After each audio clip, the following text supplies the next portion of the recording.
मागील लेक्चरमध्ये आपण भारतीय वित्तीय प्रणाली म्हणजे काय, भारतीय वित्तीय प्रणालीची भूमिका या घटकाचा अभ्यास केलेला आहे. तर आज आपण structure of Indian financial system, भारतीय वित्तीय संस्था कोणत्या आहेत या घटकांचा आज आपण अभ्यास करणार आहोत. थोडक्यात प्रास्ताविक. वित्तीय व्यवस्थेत अनेक प्रकारच्या वित्तीय संस्था, वित्तीय बाजारपेठा, वित्तीय साधने आणि सेवा यांच्या कार्याचे नियंत्रण करणारे नियम यांसारख्या विविध घटकांचा समावेश होतो. त्यांच्यातील समन्वयामुळेच वित्तीय व्यवस्थेचे कार्य चांगल्या तऱ्हेने चालते. वित्तीय व्यवस्था. वित्तीय व्यवस्थेमध्ये वित्तीय संस्था, वित्तीय बाजारपेठा, वित्तीय साधने व सेवा इत्यादी घटकांचा अभ्यास असतो. तर आज आपल्याला भारतीय वित्तीय संस्था या घटकाचा अभ्यास करायचा आहे. वित्तीय संस्था पुढील प्रमाणे.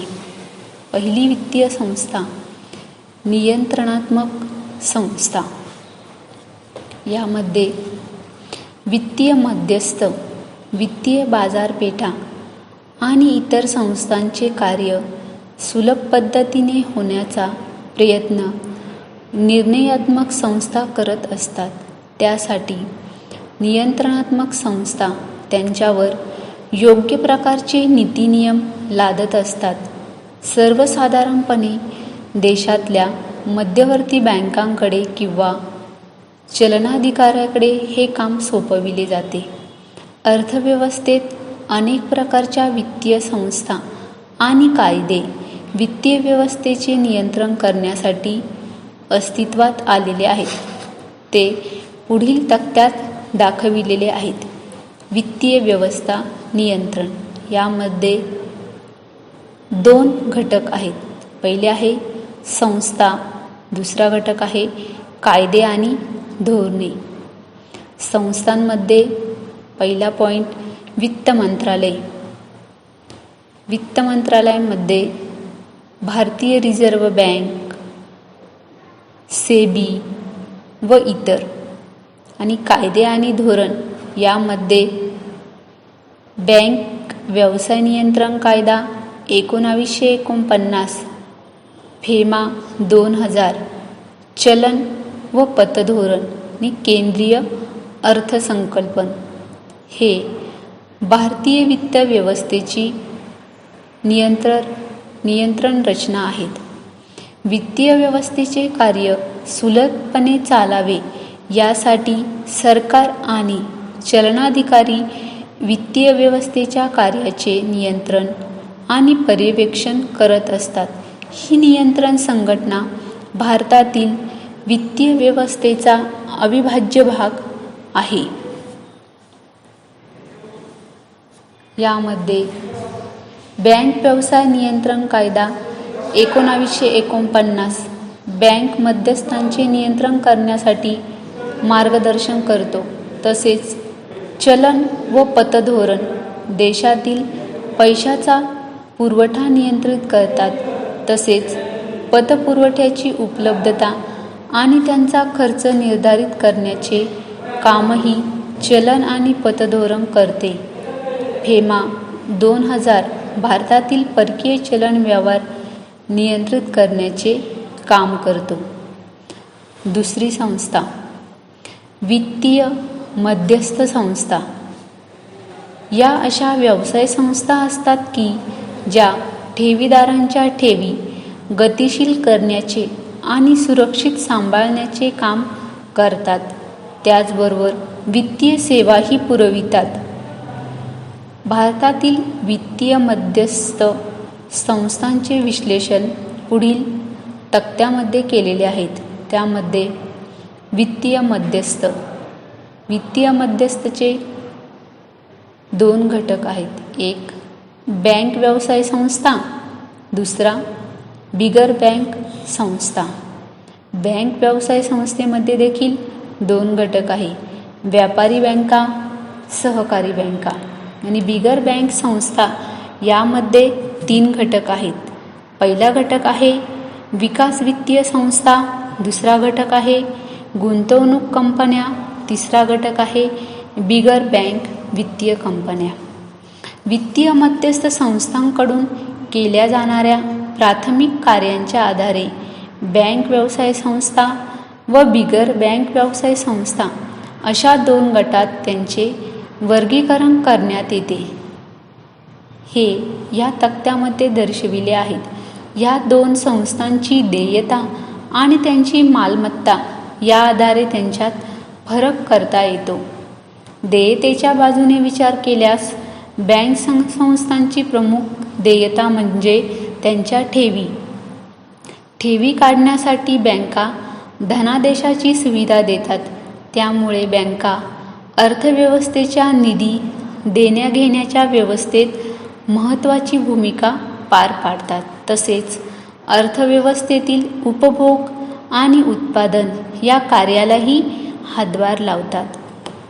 तर बिगर बँक संस्था उदाहरणार्थ कारखानदारी संस्था या उत्पादन कार्यात सहभागी होतात. त्या यंत्रसामग्री, वस्तूचा साठा, वास्तव मालमत्ता यांसारखे व्यवहार करतात. त्यामुळे त्यांच्या ताळेबंद पत्रकात या मालमत्ता महत्त्वाचे स्थान पटकावतात. पारंपरिकपणे बँक संस्था अल्पकाळासाठी कर्जपुरवठा करतात. त्यामुळे त्यांच्या ताळेबंद पत्रकाच्या मालमत्ता बाजूला अल्पकालीन कर्जाचा प्रभाव अधिक असतो. बिगर बँक संस्था बँकांप्रमाणे ठेवींना धनादेशाची सुविधा देत नाहीत. त्यामुळे या संस्था निधी संचालन व्यवस्थेत सहभाग नोंदवित नाहीत. या संस्थांच्या ताळेबंद पत्रकात मालमत्ता बाजूला विकास कर्जाचा प्रभाव अधिक दिसतो. तसेच वरील प्रमुख 2 संस्था वेगवेगळ्या गटात वर्गीकृत करता येतात. उदाहरणार्थ बँकिंग संस्था मध्यस्थ व्यापारी बँका व सहकारी बँका या 2 प्रकारात वर्गीकृत करता येतात. व्यापारी बँका नफा मिळविण्याच्या हेतूने कार्य करतात, तर सहकारी बँका विशिष्ट समूहाच्या हितासाठी काम करतात. त्याचप्रमाणे बिगर बँक मध्यस्थ संस्था, विकास वित्तीय संस्था, गुंतवणूक कंपन्या, बिगर बँक वित्तीय कंपन्या या विविध गटांमध्ये वर्गीकृत करता येतात. विकास वित्तीय संस्था विकास हेतूने दीर्घकालीन कर्ज पुरवठा करतात. विमा कंपन्यांसारख्या गुंतवणूक कंपन्या बाजारात विक्री शक्य प्रतिभूतीमध्ये गुंतवणूक करतात. बिगर बँक वित्तीय कंपन्यांमध्ये निधी, गृह कंपन्या, डोअर परचेस यांसारख्या असंख्य प्रकारच्या संस्था येतात. उदाहरणार्थ भारताच्या वित्तीय व्यवस्थेत बँक संस्थांचा प्रभाव अधिक असल्याचे चित्र पुढील तक्त्यामध्ये दिलेले आहेत. तर व्यापारी बँका किती आणि सहकारी बँका किती हे आपल्याला ह्या तक्त्यावरून समजते. भारतातील बँका अल्पकालीन व मध्यमकालीन कर्ज पुरवठा या पारंपरिक कार्यावर अधिक भर देतात. बँकांमध्ये येणाऱ्या ठेवी या प्रामुख्याने अल्प व मध्यम मुदतीच्या असतात. त्यामुळे त्यांच्या दीर्घकालीन कर्ज पुरवठ्यावर आक्षेप घेतला जातो, कारण त्यामध्ये बँकांच्या जोखमी वाढतात.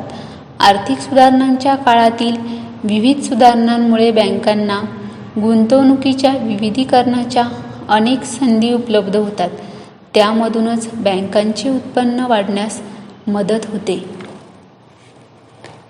बँक प्रणाली पुढील प्रमाणे दाखविलेली आहे. बँक प्रणालीमध्ये